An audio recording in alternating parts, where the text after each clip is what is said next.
video lecture, we will discuss the operation of linear circuits in the presence of non-periodic signals.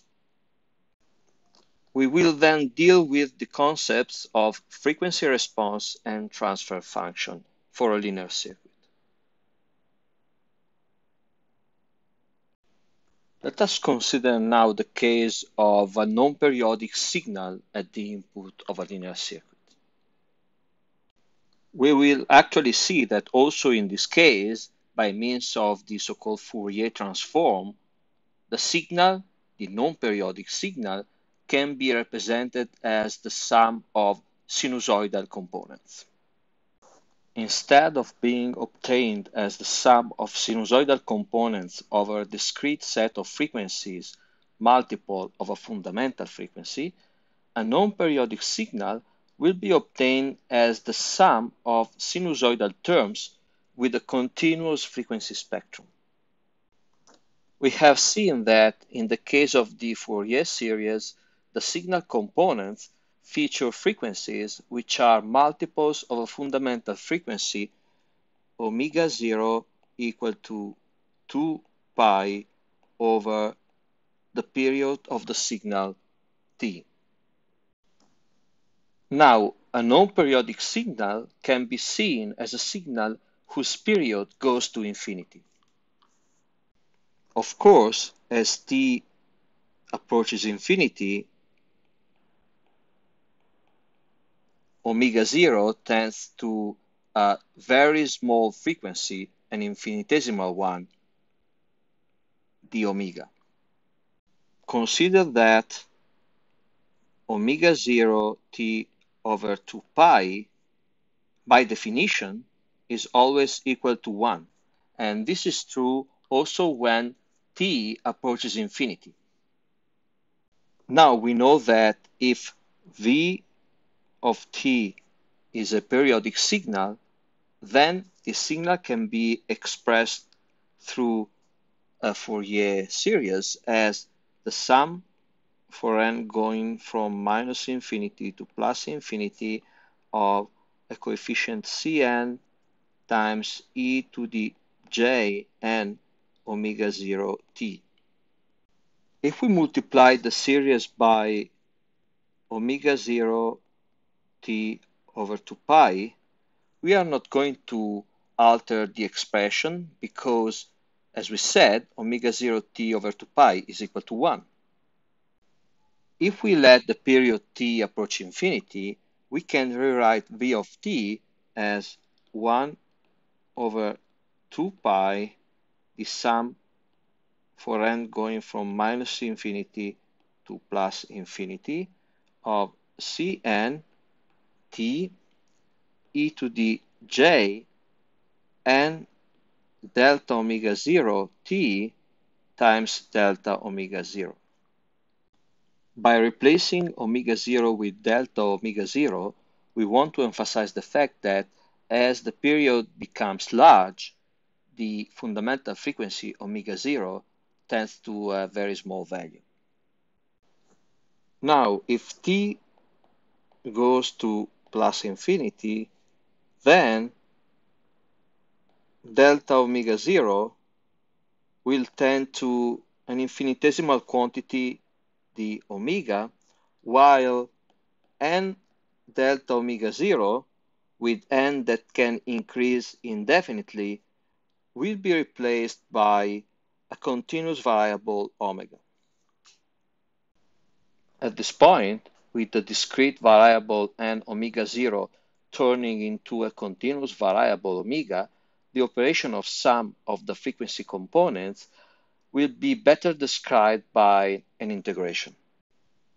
Now, by recalling that for the period going to infinity, the signal is no longer periodic, the now no longer periodic signal v of t can be written as 1 over 2 pi, the integral between minus infinity and plus infinity of Cn t e to the j omega t in the omega. Recall now that Cn is equal to 1 over t, the integral between minus t over 2 and t over 2 of v of t e to the minus j omega t in the t. We can rewrite this result for t approaching infinity as Cn t equal to the integral between minus infinity and plus infinity of v of t e to the minus j omega t in the t.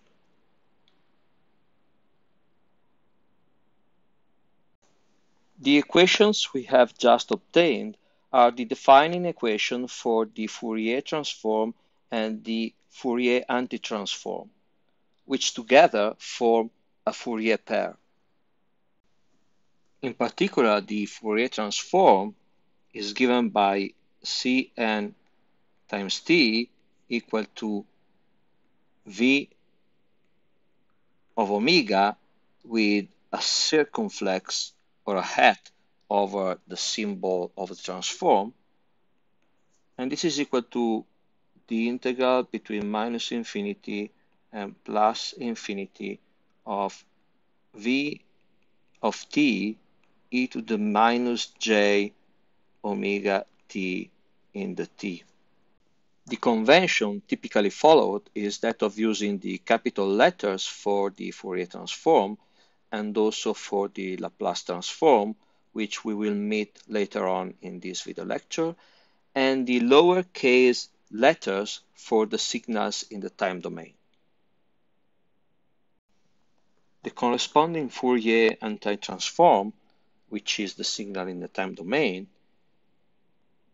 v of t, will be given by 1 over 2 pi the integral between minus infinity and plus infinity of the Fourier transform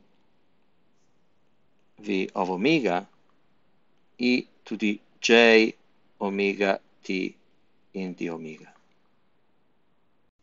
As we have already said, the Fourier transform and the Fourier antitransform form a Fourier pair. The Fourier transform and antitransform can be found sometimes to be indicated in a different way. For instance, given the signal h of t, the Fourier transform h of omega hat can be indicated as the Fourier transform of h of t function of t into the frequency domain. On the other hand, the anti-transform, which is the signal h of t itself, can be indicated as the anti-Fourier transform f to the minus 1 of h hat of omega function of omega into the time domain. Now I would like to compare the expression of the Fourier anti-transform with the expression of the Fourier series for a periodic signal. For example, v sub t of the time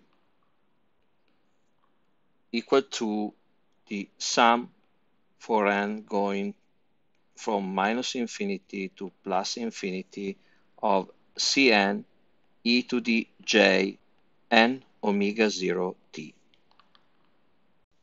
We know that in the case of the Fourier series, the coefficient Cn is the phasor associated with the component at frequency n omega 0.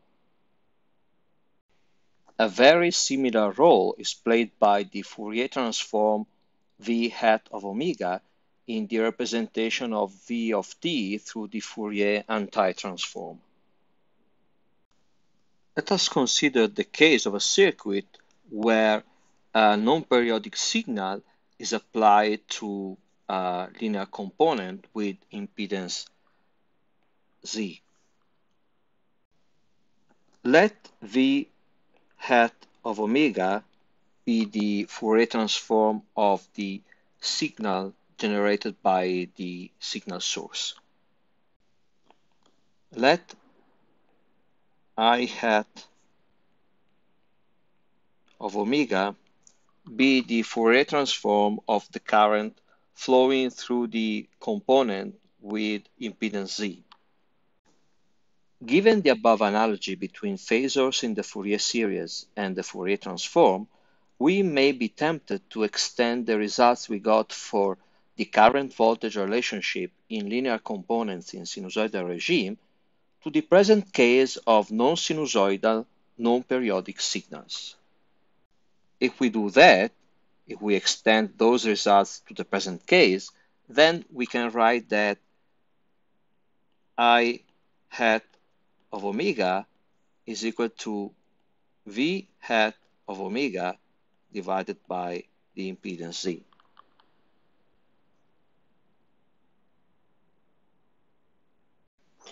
Once we have found I hat of omega, in order to find the current in the time domain, one just needs to compute the Fourier anti-transform. So I of t is equal to 1 over 2 pi the integral between minus infinity and plus infinity of the Fourier transform of I of t e to the j omega t in the omega. Two considerations are in order here. First of all, in general, v hat of omega and I hat of omega, the Fourier transform of v of t and I of t, will be complex functions of omega, like the coefficient Cn in Fourier series are complex numbers. Second, the impedance Z in general will be a function of the frequency omega, as we already know from the discussion of the operation of capacitors and inductors in the phasor domain. More in general, consider the case of a non-periodic signal applied at the input of a linear circuit. If the signal at the input has Fourier transform V I hat of omega, and the Fourier transform of the output signal is VO hat of omega, then the ratio between the Fourier transform of the output signal VO hat and the Fourier transform of the input signal VI hat equal to h of j omega is called the frequency response of the circuit. As already mentioned in one of the previous video lectures, the frequency response tells us how a linear circuit modifies the amplitude and the phase of the frequency components of the input signal Vi. We will be back to the concept of frequency response after introducing the Laplace transform and the concept of transfer function. The reason why the argument of the frequency response h is j omega and not simply omega has to do with the relationship between the Fourier transform and the Laplace transform. By the way, the Fourier transform of a signal is also called the frequency spectrum or simply the spectrum of the signal.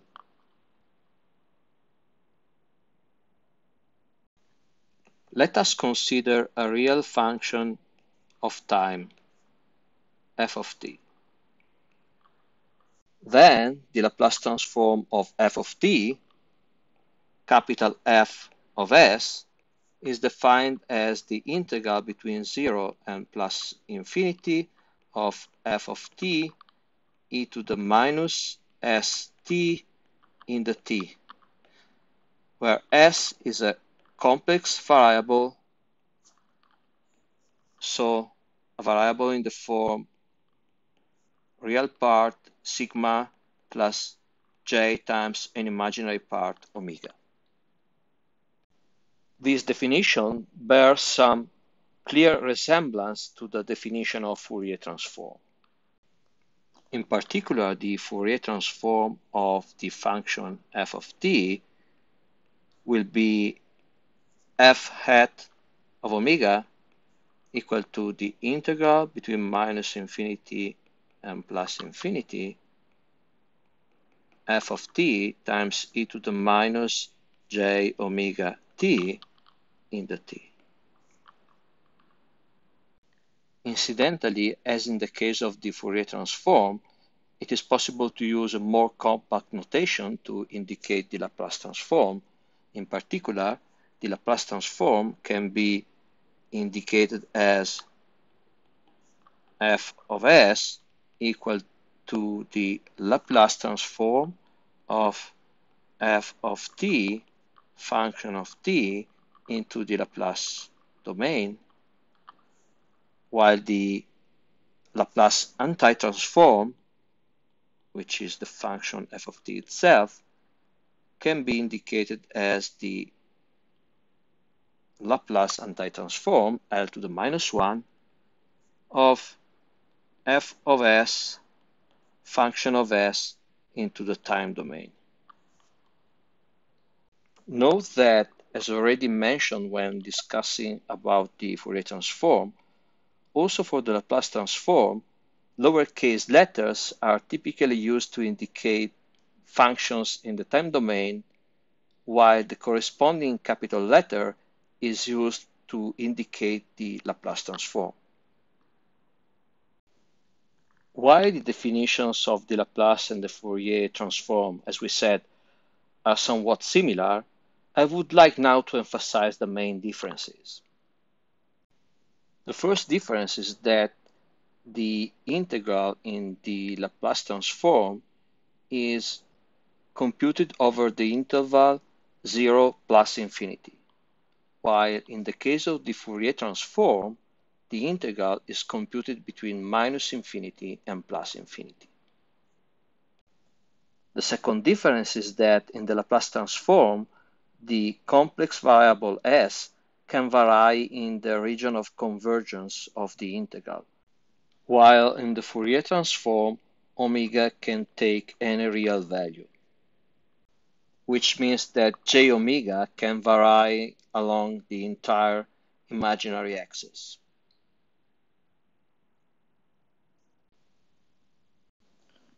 Now, suppose that the following two conditions are verified.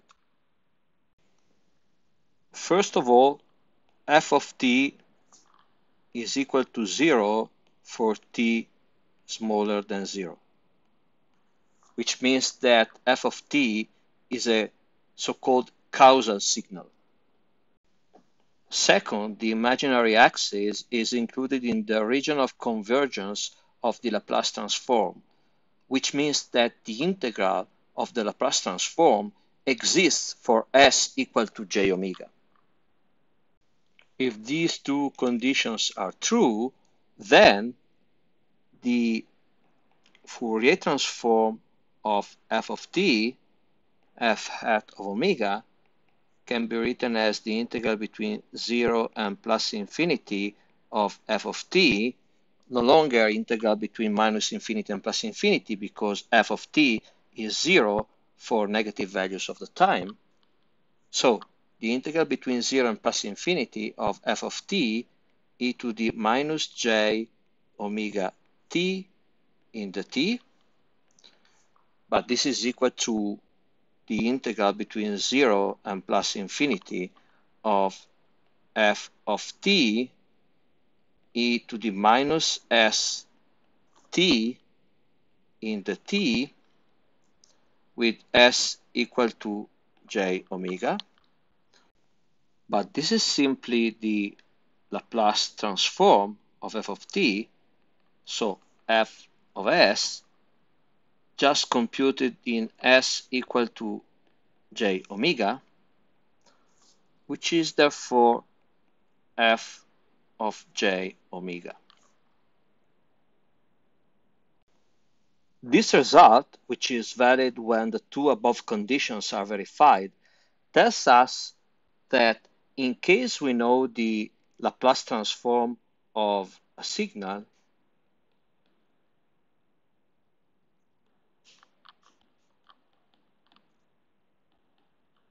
then we can immediately find the Fourier transform of the same signal, f hat of omega, just by computing the Laplace transform in S equal j omega.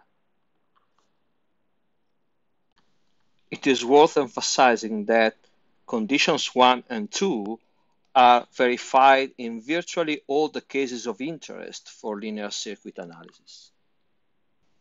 The Laplace transform can be used to determine the response of a linear circuit to a given stimulus.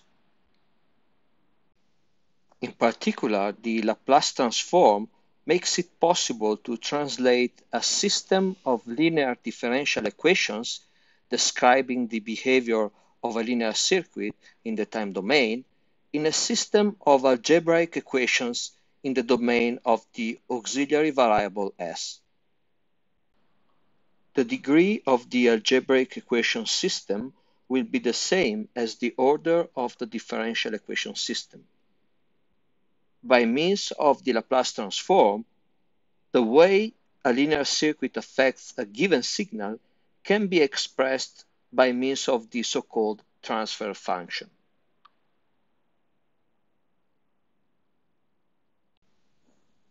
Let us consider a linear network. Suppose that of this linear network we know the response to a signal with the shape of a Dirac delta. Let us call this response h of t. By definition, the response of a linear network to a Dirac delta signal is the signal we find at the output of this linear network when we apply a Dirac delta signal at the input. The Dirac delta, a function of time indicated with the symbol delta of t, is not actually a function, but is defined as a distribution and satisfies the following conditions. Delta of t is equal to 0 for any t different from 0, and then the integral over the real axis of delta of t in the t is equal to 1. There exist infinite possible ways to define the Dirac delta.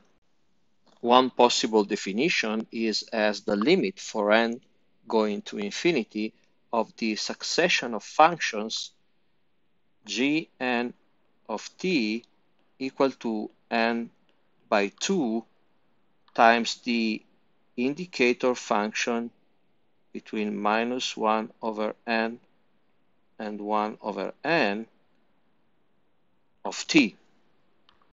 The indicator function key of t between minus 1 over n and 1 over n is defined as 1 for modulus of t smaller than or equal to 1 over n, 0 elsewhere. The function gn we have defined is represented by a rectangle whose base gets smaller and whose height increases as the parameter n increases. Note that the integral between minus infinity and plus infinity of gn of t in the t is equal to the integral between minus 1 over n and 1 over n of n divided by 2 in the t, which is equal to 1 whatever the value of n, so even when n approaches infinity. The function gn can be seen as an approximation of the Dirac delta distribution. The larger the value of n is, the narrower and the higher is the rectangle representing the function, the better is the approximation.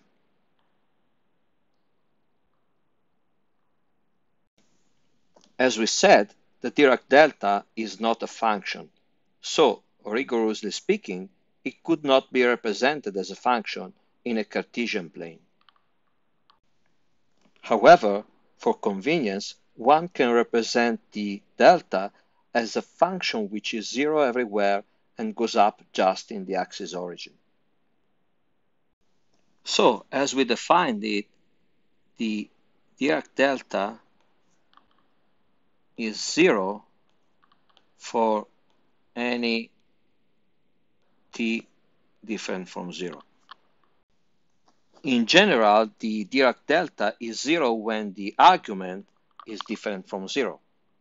This means that we can define a Dirac delta which is shifted by a time tau with respect to the origin. This shifted delta is delta t minus tau. Delta t minus tau will be equal to 0 for any t minus tau different from 0, which means for any t different from tau. This shifted Dirac delta can be represented by a function which is zero everywhere on the real axis and goes up in t equal tau. It is always true that the integral over the real axis of delta of t minus tau in the t is equal to 1. And more in general, the integral over the real axis of delta of t minus tau times a well-behaved function f of t in the t is equal to f computed in tau. These are all defining properties of the Dirac delta. Now assume that the delta response of a linear circuit is h of t.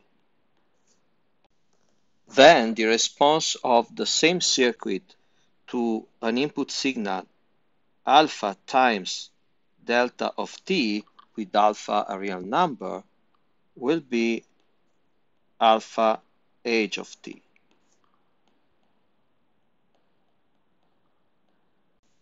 Moreover, if a signal beta times delta of t minus tau is applied at the input of the same circuit, then the response of the circuit will be beta times h t minus tau, where beta is a real number and also tau is a real number.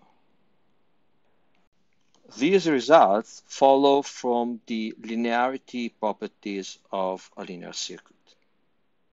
Note that sometimes when we have a number multiplying the Dirac delta, like alpha and beta here, that number is called the area of the Dirac delta.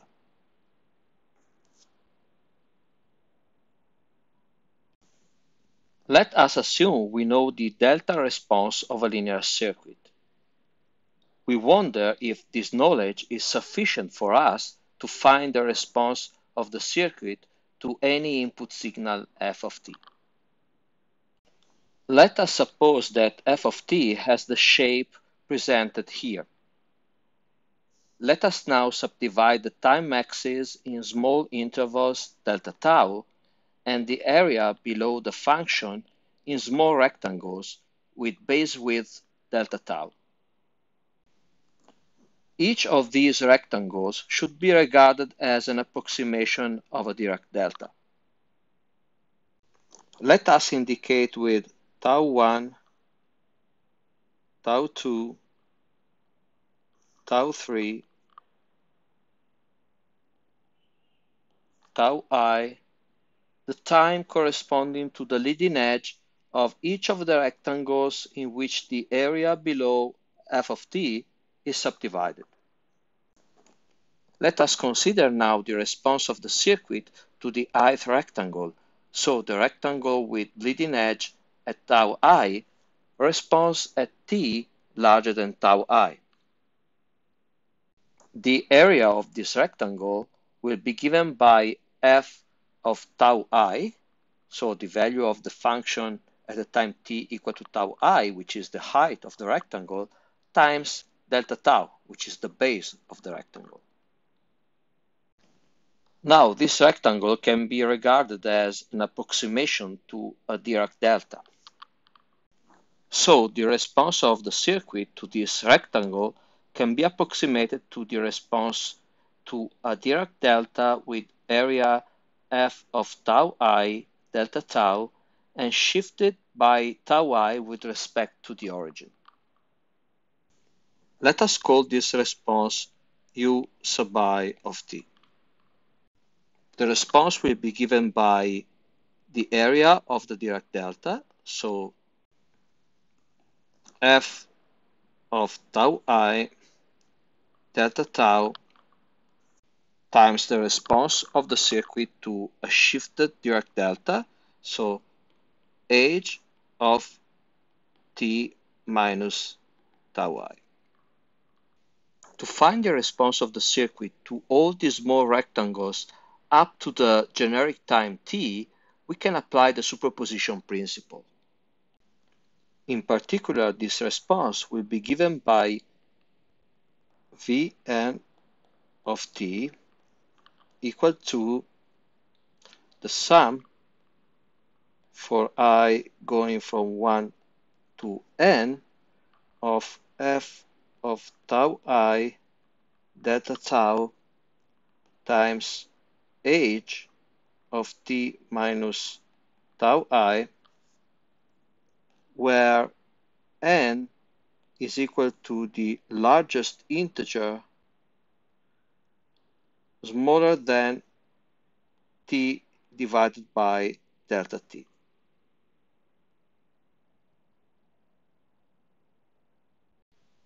If we now take the limit for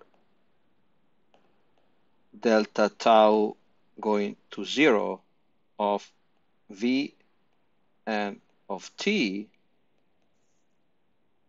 which we can call just v of t, we get the integral between 0 and t of f of tau h of t minus tau in the tau. When delta tau goes to 0, the discrete times tau I are replaced by a continuous variable tau. Delta tau tends to an infinitesimal quantity d tau, while the discrete sum is replaced by an integral. The integral we have obtained is called the convolution integral. The convolution between f and h can also be indicated in this way. V of t is equal to f of t convolved with h of t. The result we have obtained here tells us that once the delta response of a linear circuit is known, the response of that circuit to a given signal can be worked out as the convolution of the signal with the delta response. Now, a theorem exists stating that if v of t is the convolution of the function f of t with the function h of t, then the Laplace transform of v of t, capital V of s, is equal to the Laplace transform of f of t, so f of s, times the Laplace transform of h of t, which is h of s. This theorem is called the convolution theorem.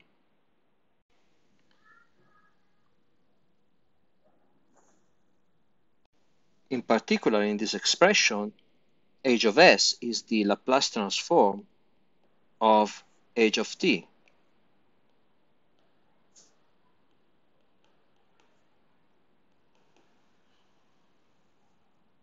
So the integral between 0 and plus infinity of h of t e to the minus st in dt.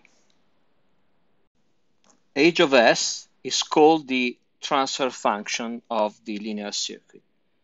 And from the above equation, we get that the transfer function can be written as the ratio between the Laplace transform of the signal at the output, V of s, and the Laplace transform of the signal at the input, F of s. If V of t and F of t are both causal signals, so they are 0 for t smaller than 0, and the imaginary axis lies in the region of convergence of their Laplace transform, then the Fourier transform of V of t, V hat of omega, is equal to the Laplace transform of V of t computed in j omega. And the Fourier transform of f of t, f hat of omega, is equal to the Laplace transform of f of t computed in j omega. If h of t is also a causal signal and the imaginary axis lies in the region of convergence of its Laplace transform, then we can write that v of j omega divided by f of j omega is equal to h of j omega. But this ratio is also equal to the ratio between the Fourier transform of V of t and the Fourier transform of f of t. Therefore, based on the definition we have already given, h of j omega is the frequency response of the circuit with transfer function h of s.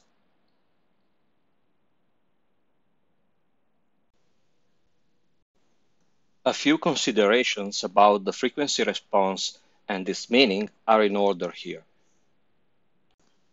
The frequency response of a linear circuit accounts for the behavior of the circuit in the frequency domain. In particular, once in the circuit a pair of input terminals and a pair of output terminals have been chosen, if the frequency response of the circuit h of j omega is known, then the output signal VO of j omega can be written as h of j omega, the frequency response of the circuit, times Vi of j omega, the input signal. Sometimes in circuit analysis, the dependence of VO and Vi on j omega is considered as implicit, and j omega is not indicated. Recall that VO and Vi are complex variables, which can be regarded as phasors at the generic frequency omega. As complex numbers, VO and Vi will feature a modulus and a phase. So the modulus of Vi and the modulus of VO represent the amplitude of the sinusoidal components of the input and the output signal, Vi of t and VO of t, at the frequency omega. On the other hand, the phase of Vi and the phase of VO represent the phase of the sinusoidal components of Vi of t and VO of t at the frequency omega.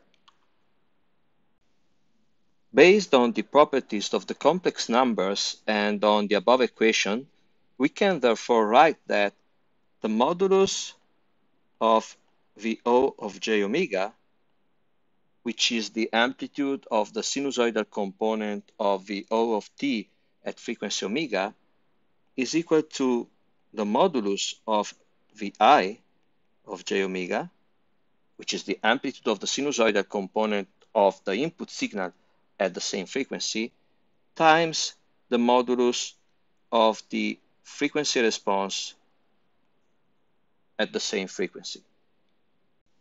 On the other hand, the phase of the output signal will be equal to the phase of the input signal at the same frequency plus the phase of the frequency response, again at the same angular frequency. The frequency response of a circuit can be calculated if the circuit configuration is known. Otherwise, in a real circuit, the frequency response can be measured by applying at the input of the circuit a sinusoidal signal with known amplitude and variable frequency, and then measuring for each frequency value the amplitude and the phase shift of the output signal.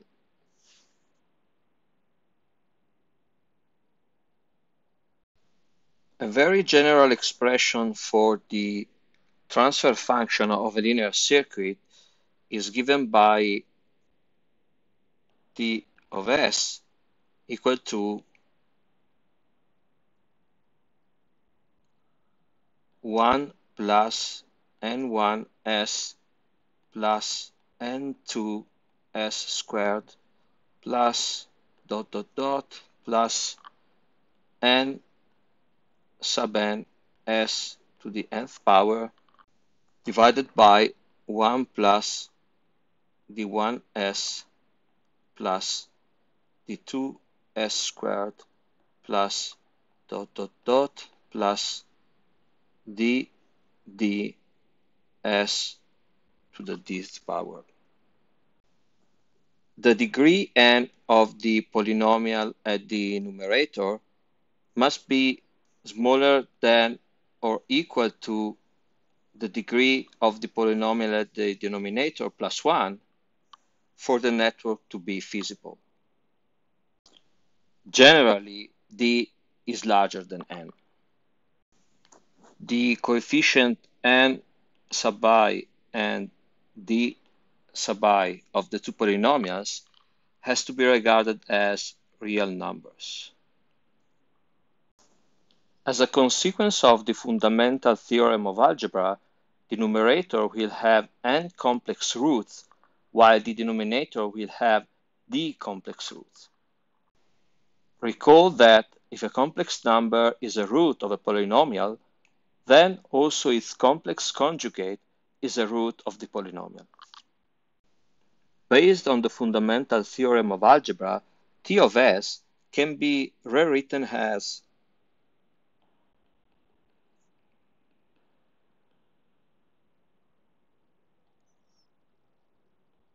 one minus S over Z1 times 1 minus S over Z2 times dot dot dot times 1 minus S over Zn divided by 1 minus S over P1 times 1 minus S over P2 times dot dot dot times 1 minus S over PD.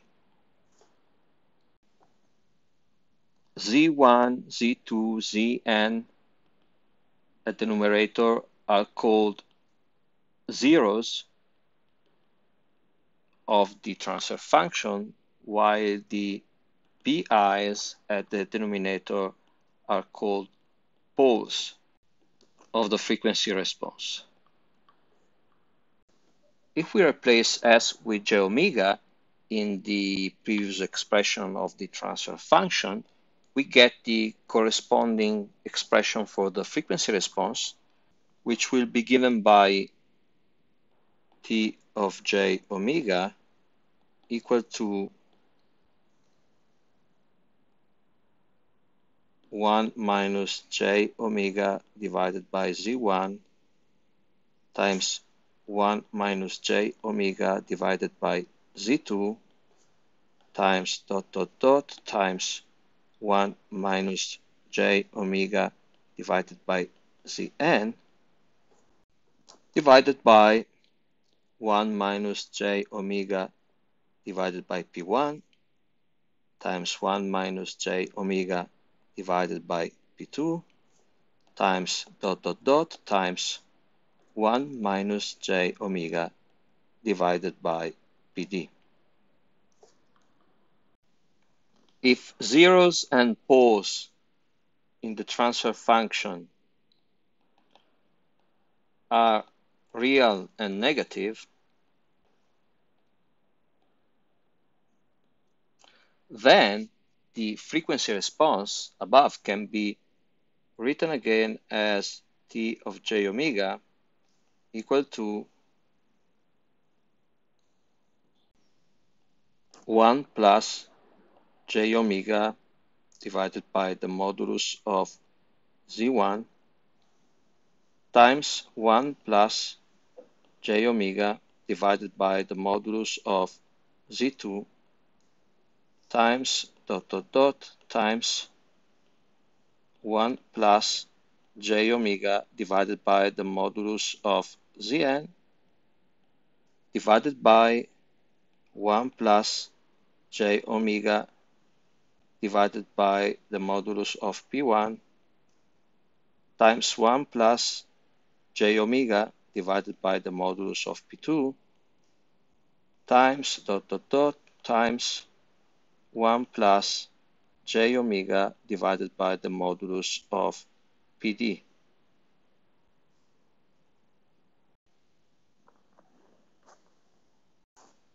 Based on the current voltage relationships of linear components, resistors, capacitors, and inductors, and on the properties of the Laplace transform, we can define a concept of generalized impedance associated with those components. In the time domain, the relationship between the voltage and the current in a resistor with resistance R is given by Ohm's law. So we know that the voltage across the resistor V is equal to the resistance times the current flowing through the resistor. In the frequency domain, for the resistor, the relationship between the voltage and the current is exactly the same. So again, V is equal to R times I. The same result we get in the generalized frequency domain, which is the domain of the Laplace transform. So again, V is equal to R times I. In the case of a capacitor with capacitance C, the current flowing to the capacitor IC is given by the capacitance times the time derivative of the voltage. This in the time domain. In the frequency domain, Vc is equal to the current IC divided by j omega c. In the domain of the generalized frequencies or the complex frequencies, the voltage Vc is given by IC over SC. For an inductor with inductance L, in the time domain, the voltage VL across the inductor is given by the inductance times the time derivative of the current. In the frequency domain, the voltage VL is given by j omega L, the current IL, while in the generalized frequency domain, the voltage VL is equal to SL, the current IL. The voltage-current relationships for resistors, inductors, and capacitors in the generalized frequency domain are also called generalized Ohm's laws. The impedance associated with the resistor in the frequency domain, ZR of j omega, is nothing else than the resistance itself. The same is true for the impedance in the generalized frequency domain, or generalized impedance, which is again R. In the case of the capacitor, the impedance in the frequency domain, Zc of j omega, is equal to 1 over j omega c. In the generalized frequency domain, the generalized impedance for the capacitor is 1 over Sc. So the same as for the impedance in the frequency domain, just j omega is replaced by S. In the case of the inductor, the impedance in the frequency domain is equal to j omega L, while the generalized impedance, ZL of S, will be SL.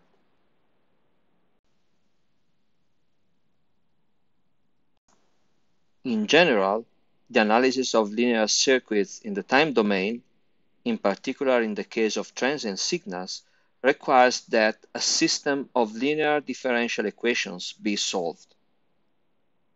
By a transient signal, we mean, in general, a short-lived signal. The analysis of the circuit in the time domain may be significantly simplified by means of Laplace transforms. Suppose, for instance, we want to find the response u of t of a linear network to a stimulus f of t. To find u of t, we can proceed as follows. First of all, we determine the transfer function of the linear network, here indicated with h of s.